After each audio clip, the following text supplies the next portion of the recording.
여러분, 안녕하세요. 반갑습니다. 네, 한 주 잘 있었어요? 네. 아주 가을 날씨가 참 좋죠? 오늘 또 9월 12일 초등부 예배를 영상으로 함께 시작하겠습니다.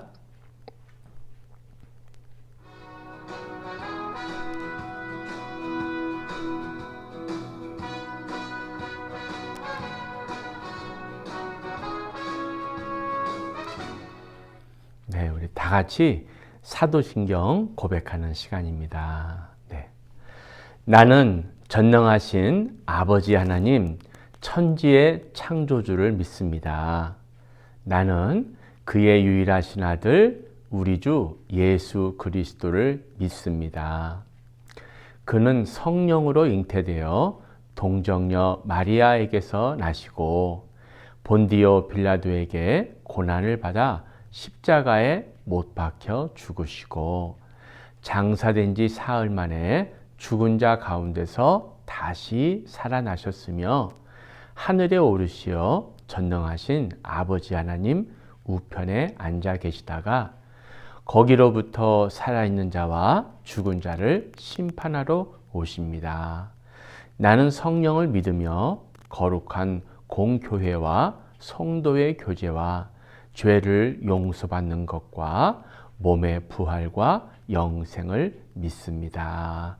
아멘. 네, 목사님 함께 기도하겠습니다. 하나님 아버지, 이 시간을 축복해 주옵소서. 영상으로 예배에 참여하는 우리 귀한 아이들에게 변함없는 은혜를 부어 주옵소서. 코로나 기간 가운데 몸을 강건하게 지켜주시고 또 집에서 줌으로 수업을 할 때 또 활동을 할 때 함께해 주셔서 이 기간을 잘 이겨내고 더욱더 믿음이 굳건한 아이들로 자라나게 하옵소서. 오늘도 이 예배에 참석함으로 하나님 예비하신 큰 은혜를 받을 수 있도록 함께해 주옵소서. 예수님의 이름으로 기도드렸습니다. 아멘. 네, 함께 화면 볼까요? 네, 화면 보이시죠? 네. 오늘은 예루살렘에 도착한 바울 세 번째 시간이에요. 그러니까 지난주에 두 번째 시간, 오늘 세 번째 시간. 이제 이 그림을 계속 보여드리는데요. 이제 이 그림 속에서 또 우리에게 주시는 그 하나님의 말씀, 또 왜 이렇게 바울이 유대인과 군병들 가운데 서 있으면서 이야기를 하게 되는가, 이제 이런 이야기를 이제 오늘 말씀드립니다. 제목은 바울을 유대인 앞에 세우신 하나님이에요. 그러니까 바울이 선교 여행을 많이 했다고 했잖아요. 그때는 비록 해외에 유대인도 있었지만 대부분은 이제 이방인들이죠. 그러니까 유대인 아닌 사람들. 근데 오늘은 특별히 누구 앞에? 그렇죠. 유대인 앞에 바울을 세우신 하나님, 이런 제목으로 함께 말씀을 나누겠습니다. 이 그림을 보시면 성전에서 유대인들에게 붙잡혔다 이렇게 돼 있죠. 그러니까 바울이 성전에 와 있다가 이 유대인들의 눈에 띄어서 이 유대인들이 바울을 이렇게 붙잡은 거예요. 이것을 이제 말씀으로 봅시다. 그러니까 사도행전 21장 27절이에요. 글자 보이시면 우리 같이 읽어보겠습니다. 그 이래가 거의 참에 아시아로부터 온 유대인들이 성전에서 바울을 보고 모든 무리를 충동하여 그를 붙들고 그랬어요. 그러니까 바울을 붙든 거예요. 성전에서 바울을 만나고 야, 여기 바울이 있다 하면서 붙들었어요. 그리고 이제 자기들만 바울을 붙들게 한 것이 아니고 주변의 여러 사람들에게도 이제 외쳤어요. 외쳐서 야, 이 사람이 나쁜 짓을 했다. 우리 같이 이 사람을 좀 혼내주자. 이제 그런 말을 합니다. 이게 이제 27절이잖아요. 이제 28절 보겠습니다. 외치되 이스라엘 사람들아 도우라, 이 사람은 각처에서 우리 백성과 율법과 이곳을 비방하여 모든 사람을 가르치는 그 자인데 또 헬라인을 데리고 성전에 들어가서 이 거룩한 곳을 더럽혔다 하니. 그러니까 이제 아시아에서 온 유대인들이 바울을 붙잡았어요. 붙잡고 소리를 치면서 이 사람이 나쁜 짓을, 그러니까 성전을 더럽히고 또 이런 우리에게 정말 옳지 않은 것을 했으니까 같이 잡자 얘기를 한 거예요. 자, 그러면 유대인과 그 주변에 있었던 또 다른 유대인들이 바울을 붙잡은 다음에 뭘 했을까요? 어떻게 했을 것 같아요? 안타깝게도 그 사람들이 바울을요, 때리기 시작했어요. 그런데 한 대 때리고 두 대 때리고 그 정도가 아니라 아주 심하게 때렸어요. 그래서 또 다음 말씀 볼까요? 그들이 그를 죽이려고 할 때 그랬어요. 그렇죠. 그러니까 그 유대인들이 바울을 이놈 죽여라, 이놈 죽이자 막 그런 거예요. 그런데 이제 지금 한두 명이 아니라 여러 사람이 나타나서 바울을 붙잡고 죽이려고 했다고 했잖아요. 그러니까 그 시끄러운 소리가 이제 다 들리는 거예요. 야, 죽여라, 때려라. 자, 저놈이 바울이다. 막 이렇게 수많은 사람들이 소리를 치고 이제 바울을 때리니까 그 소리가 요란해졌지 않았겠어요? 그러니까 온 예루살렘이 요란하다는 소문이 군대의 천부장에게 들림에 그가 급히 군인들과 백부장을 거느리고 달려 내려가니 그들이 천부장과 군인들을 보고 바울 치기를 어떻게 했다? 그치는지라. 바울 치는 것을 그만뒀어요. 여기서 이제 군대의 천부장은 이스라엘 천부장이 아니에요. 이스라엘을 다스리고 있는 로마 장교예요. 그러니까 그 당시는 로마가 이스라엘을 다스리고 있었기 때문에 그 로마 장교들이 나타났을 때는 그 앞에서 힘을 쓸 수가 없어요. 거기 뭐 하는 짓이냐? 왜 사람을 죽이려고 하느냐? 거기 잠깐 그만두어라. 그리고 그 바울이라는 사람을 이리 데려와 봐라. 그때는 로마가 그렇게 할 수 있는 권한이 있었어요. 그러니까 이 유대인 이스라엘 사람들을 다스리고 있었기 때문이에요. 자, 이렇게 되면은 어쨌든 바울 입장에서는 사람들에게 맞아서 죽을 뻔하다가 그 로마 장교가 나타났으니까 바울은 이제 죽었어요, 살았어요? 이제 살았죠. 그렇죠? 그래서 바울은 천부장의 도움으로 위험한 순간에서 벗어날 수 있었어요. 자, 그러면 내가 죽을 뻔했구나. 아이고, 천부장님 고맙습니다. 얼른 저를 여기서 좀 데리고 나가 주십시오. 저 사람들이 죄 없는 나를 막 때리고 있었습니다. 저 사람들을 좀 혼내 주십시오. 이렇게 말하지 않았어요. 그냥 목사님 같으면 아이고, 저를 좀 얼른 보호해 주시고 멀리 좀 저를 데려다 주세요. 안전한 곳으로 데려다 주세요. 그렇죠? 아마 보통 사람이라면 그렇게 말할 것 같아요. 자, 그러면 질문이에요, 질문. 이후에 바울은 무엇을 합니까? 그렇죠? 보통 사람 같으면 어떻게 한다고요? 안전한 곳으로 얼른, 그렇죠? 도망갔겠죠. 그런데 바울은 그렇게 하지 않고 천부장에게, 그 로마 장교 천부장에게 한 가지 부탁을 해요. 무슨 부탁을 하냐면 나를 도망치게 해달라는 부탁이 아니라 여기 나를 붙잡았던, 나를 때렸던 그 유대인들에게 내가 말할 수 있도록 기회를 주십시오. 신기하죠? 얼른 그 자리를 피해서 도망을 가는 것이 아니라 내가 그 사람들에게 할 말이 있습니다. 저에게 좀 기회를 주십시오. 참 신기하다. 자, 볼까요? 사도행전 21장 39절하고 40절이에요. 바울이 청컨대 땡땡땡, 중간에 조금 생략했어요. 바울이 청컨대 백성에게 말하기를 허락하라. 좀 허락해 주십시오. 천부장이 허락하거늘 좋습니다. 무슨 말을 하려고 하는 겁니까? 한번 해보십시오. 바울이 층대 위에 서서 백성에게 손짓하여 매우 조용히 한 후에 히브리 말로 말하니라 그랬어요. 그러니까 아까 이런 그림이 나오는 거예요. 그러니까 바울이 로마 장교들에 의해서 위험한 순간을 피해서 이때 그냥 얼른 먼 곳으로 도망을 가는 것이 아니라 돌아서서 천부장님, 내가 나를 잡아온 유대인들에게 할 말이 있습니다. 그러자 어떻게 해요? 바울이 층대 위에, 그러니까 높은 곳에 서서 그 백성에게 조용히 좀 해보십시오. 부탁입니다. 제가 여러분에게 할 말이 있습니다. 좀 잠깐만 조용히 해주세요. 이렇게 된 거예요. 자, 그러면 바울이 왜 여기서 얼른 그 자리를 피하지 않고 백성에게 한다는 말은 뭘까요? 그걸 말씀드릴게요. 자, 22장 3절.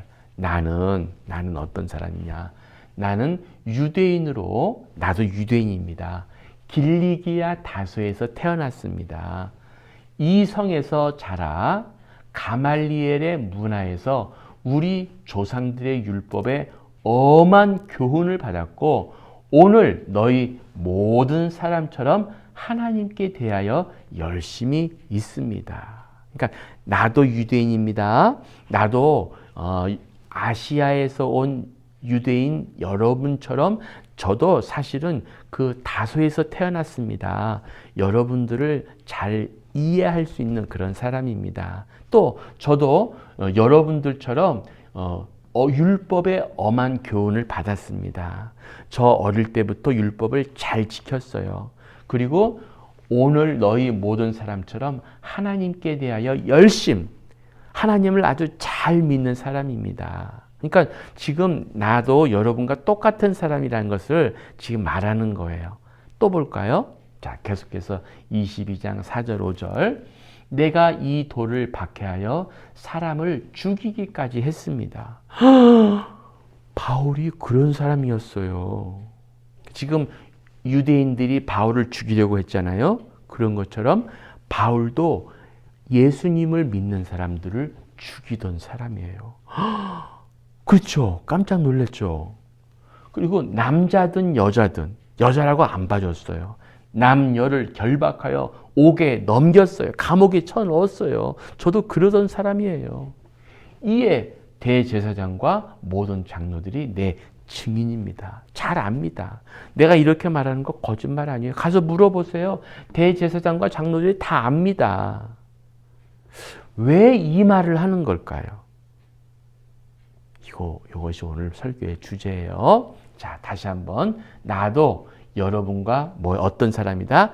똑같은 사람이었습니다. 여러분이 나를 죽이려고 했던 것처럼 저도 예수님을 믿는 사람들을 죽이던 사람이었습니다.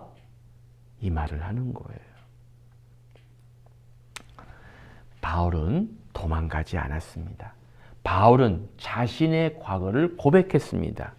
질문, 왜 이런 말을 할까요? 왜 나도 여러분들처럼 똑같은 짓을 했던 사람이었습니다. 라고 왜 이런 말을 할까요? 바로 답. 바울에게 나타난 하나님의 은혜가 그들에게도 나타나기를 소원했기 때문입니다. 바울에게 하나님의 은혜가 있었어요. 이 은혜라는 말은 선물이에요. 제가요, 여러분과 똑같은 사람이었어요. 그런데 하나님이 저에게 선물을 주셨어요. 은혜를 주셨어요. 그러니까 은혜가 선물이란 단어예요. 같은 말이에요. 제가 받은 이 선물을 여러분도 받았으면 좋겠어요. 그 말을 하려고 바울이 도망가지 않고 그 자리에서 이야기를 했던 거예요. 그러면 목사님, 바울이 어떤 은혜를 받았어요? 하나님이 바울에게 어떤 선물을 줬어요? 바울에게 나타난 하나님의 은혜. 제가 이런 은혜를 받았습니다. 뭐라고요? 저는 하나님을 대적했었습니다. 저는 신자들을 핍박했었습니다. 저는 무지했고 저는 교만이 가득한 사람이었습니다. 그런데 어떻게 됐다고요? 짜잔, 저를 용서하시고 저를 이방인을 위한 사도로 불러주셨습니다. 다시 한번 저를 어떻게 했어요? 저를 용서하시고 저를 이방인을 위한 사도로 부르셨습니다. 저를 용서하셨어요. 하나님을 대적했어요. 신자들을 핍박했어요. 죽였어요. 때렸어요. 그리고 저는 무지했어요. 저는 교만했어요. 이런 저를 심판하지 않으셨어요. 이런 저를 멸망시키지 않았어요. 이런 저를 용서해 주셨어요. 용서해 주시고 하나님의 일꾼으로 삼아 주셨어요. 저에게 능력을 주시고 저에게 성령을 부어 주셨어요. 이런 은혜를 받은 저는 여러분의 모습을 보니까 제 생각이 납니다. 여러분이 저를 죽이려고 하는 모습 속에서 그렇게 행했던 것이 똑같았던 것이 기억납니다. 여러분에게 하나님의 은혜가 임하기를 정말 빕니다. 그런 말을 하는 거예요. 여러분 혹시 성경에 1만 달란트 탕감받은 자의 비유라는 이야기가 있어요. 그걸 조금 말씀드릴게요. 자, 1만 달란트. 여기 이제 그림이 뭐냐면 엄청나게 많은 이제 돈, 금이죠. 근데 이 사람이 이 왕에게 엄청나게 많은 돈을 빌려 썼던 것 같아요.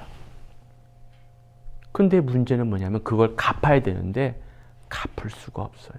어떻게? 아무리 돈을 벌어도 심지어 가족들이 다 힘을 모아도 갚을 수가 없었어요. 돈을 못 갚으면 어떻게 되죠? 돈을 못 갚으면요, 자기 자신하고 자기 부인하고 자기 아이들이 모두 어떻게 돼야 돼요? 노예로 팔려가야 돼요. 평생 노예로 살아야 돼요. 그래도 갚을 수가 없으면 거기서 또 태어난 아이들도 다 노예를 해야 돼요. 그러니까 얼마나 불쌍해요. 돈을 갚을 수가 없어서 노예 생활을 해야 하니까. 그렇죠? 그런데 이 왕이 이 사람에게 아주 큰 은혜를 베풀었어요. 엄청난 선물을 줬어요. 그게 뭘까요? 바로 1만 달란트나 되는 이 금으로 치자면 엄청나게 많은 이 분량의 돈을 내가 안 받겠다. 세상에. 아니 그렇게 많은 돈을 빌렸는데 내가 너에게 안 받겠다. 여러분 엄청난 선물이죠. 그렇죠? 세상에 이런 왕이 있었어요. 자, 그런데 문제는 이 사람이 이제 너무나 고맙고 행복하고 기뻐서 랄랄루루 하고 가는데 길 가다가 자기한테 200데나리온을 빚진 사람을 만났어요. 200데나리온은 이제 그렇게 많은 돈이 아니에요. 그냥 노동자 일꾼이 3개월 정도 일하면 벌 수 있는 돈이에요. 근데 1만 달란트는요, 평생 일해도 못 갚는 돈이에요. 100억이 넘어요. 1000억이 넘어요. 근데 200데나리온이라면은 한 3개월 정도 일하면 갚을 수 있어요. 그러니까 여기서 이렇게 평생 일해도 못 갚을 돈을 없애준 그 사람이 기뻐서 가다가 200데나리온 빚진 사람 만났을 때, 야, 나는 평생 일해도 못 갚을 돈을 이렇게 다 없는 것처럼 해줬어. 너 이 3개월짜리는 아유 정말 괜찮아. 이렇게 하면 좋잖아요. 근데 그렇게 안 했어요. 어떻게 했어요? 여기 보세요. 멱살을 붙잡은 거예요. 멱살을 붙잡고 돈 갚아라 이놈아. 왜 돈을 안 갚는 거야? 너 나한테 와서 노예를 해야 되겠다. 근데 이 이야기를 이 왕이 들었어요. 뭐라고? 내가 1만 달란트나 없는 것처럼 해준 사람이 나가서 200데나리온을 빚진 사람을 용서하지 못했다고? 당장 그놈을 다시 불러와라. 아주 혼내줬어요. 그래서 이렇게 말씀해요. 내가 너를 불쌍히 여김과 같이 너도 네 동료를 불쌍히 여김이 마땅하지 아니하냐. 내가 너를 얼마나 불쌍히 여겼는데, 내가 너에게 얼마나 큰 은혜를 베풀었는데 너는 그 조그만 걸 하나를 용서하지 못하냐.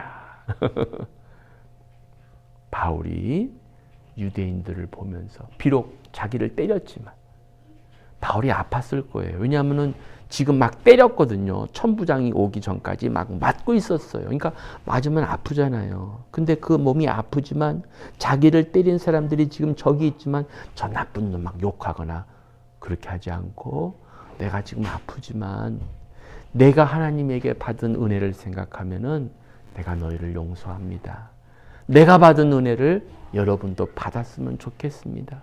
내가 용서받은 것처럼 여러분도 용서받았으면 좋겠습니다. 하나님의 축복을 받았으면 좋겠습니다. 그 얘기를 하는 거예요. 나를 부르신 하나님께서 여러분도 부르십니다. 나를 용서하신 하나님께서 여러분도 용서하십니다. 우리나라에 얼마 전에 오신 선교사님이 계셔요. 세인트 이름이 이제 세인트 선교사님이신데 이 선교사님은 아마존 정글의 와오다니 부족을 섬겨요. 와오다니 좀 이름이 어렵죠? 아마존 정글이에요. 근데 이 선교사님이 이 아마존 정글의 선교 사역을 하시게 된 계기가 있어요. 이 와오다니 부족은 좀 무서운 부족이에요. 그러니까 외부인들이 오는 걸 싫어하고 또 언어가 이제 원주민이니까 어렵잖아요. 그러니까 대화가 잘 안 되고. 그래서 예전에 이런 일이 있었어요. 아마존 정글 와다니 부족인데 이런 일이 있었어요. 이제 이 원주민들을 선교하려고 비행기를 타면서 복음을 전하는 사람들이 있었어요. 이걸 이제 비행 선교사라고 하는데, 왜냐하면 이제 정글은 길이 없잖아요. 그러니까 비행기를 타고 보면서 이제 그 원주민들이 있는 곳에 먹을 것을 떨어뜨려요. 그러면 이제 그 원주민들이 먹을 것을 받고 왜 저 사람들이 우리에게 먹을 것을 주는가? 그리고 이제 먹을 걸 자주 갖다 줘요. 그러면 이제 저 사람들이 우리를 좋아하나 보다. 그러면 이제 그 비행기에서 이제 가까운 곳에 착륙을 해가지고 다가가는 거예요. 우리가 여러분들에게 먹을 것을 줬던 사람입니다. 우리는 여러분에게 할 말이 있습니다. 그러면서 복음을 전하는 그런 일을 했던 그런 선교사들이 있었어요. 그런데 문제는 이 와다니 부족은 외부인들을 싫어한다고 했잖아요. 많이 싫어해요. 그러다 보니까 또 언어도 잘 안 통하고 그러다 보니까 5명이 그곳에 가서 비행기에서 내려가지고 복음을 전하려고 다가갔는데 이 와다니 부족 사람들이 다 죽였어요. 나중에 그 시체들을 이제 가져왔죠. 근데 문제는 이 선교사님들의 부인들이 있을 거 아니에요. 아기들도 있고.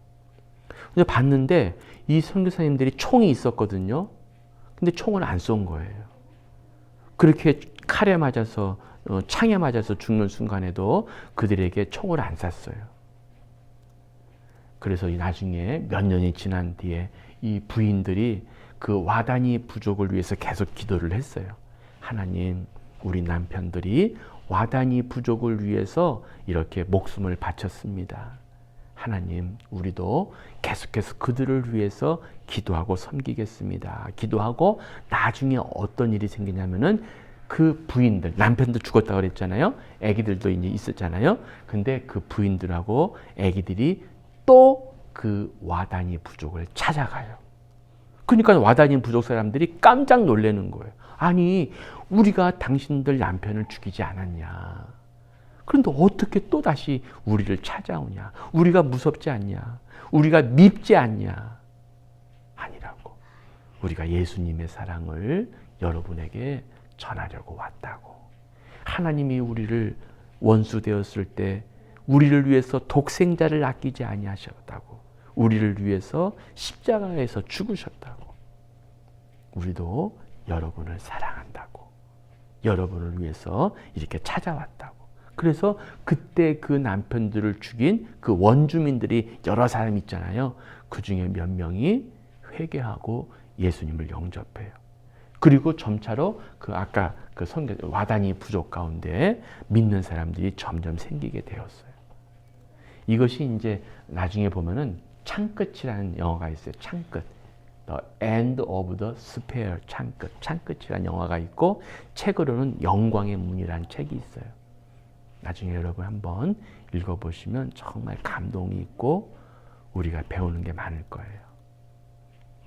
자, 창끝. 하나님은 어떤 분이시다? 용서의 사랑을 베풀기를 원하셔요. 무슨 사랑? 용서의 사랑. 그러니까 바울이 자기를 막 때린 사람들, 죽이려고 막 때린 사람들을 피하지 않고 다시 돌아서서 내게 임한 하나님의 은혜가 이런 것입니다. 전하는 거예요. 이렇게 기도하면 좋겠어요. 주님, 우리들을 용서해 주시니 감사합니다. 먼저 용서받았죠, 우리가. 우리들도 나를 핍박하는 자들에게 용서의 사랑을 베풀 수 있도록 도와주소서. 아셨죠? 기도합시다. 하나님 아버지 감사합니다. 우리가 연약하고 우리가 죄인되고 우리가 원수되었을 때 우리를 용서하시고 주님의 자녀 삼아주신 그 하나님의 사랑, 이 사랑을 더 알기를 소원합니다. 이 사랑을 베풀기를 소원합니다. 도와주옵소서. 예수님의 이름으로 기도드렸습니다. 아멘. 네, 오늘 시간이 조금 많이 지났죠? 이거 잘 아시죠? 천국이 있습니다. 죄가 있으면 못 가요. 예수님의 피로 깨끗해집니다. 말씀과 사랑이 있는 시내가의 시문교회로 오세요. 우리 주님 기도 해보겠습니다. 하늘에 계신 우리 아버지, 아버지의 이름을 거룩하게 하시며 아버지의 나라가 오게 하시며 아버지의 뜻이 하늘에서와 같이 땅에서도 이루어지게 하소서. 오늘 우리에게 일용할 양식을 주시고 우리가 우리에게 잘못한 사람을 용서하여 준 것 같이 우리 죄를 용서하여 주시고 우리를 시험에 빠지지 않게 하시고 악에서 구하소서. 나라와 권능이 영원히 아버지의 것입니다. 아멘. 안녕. 또 다음 주에 봅시다. 건강하세요.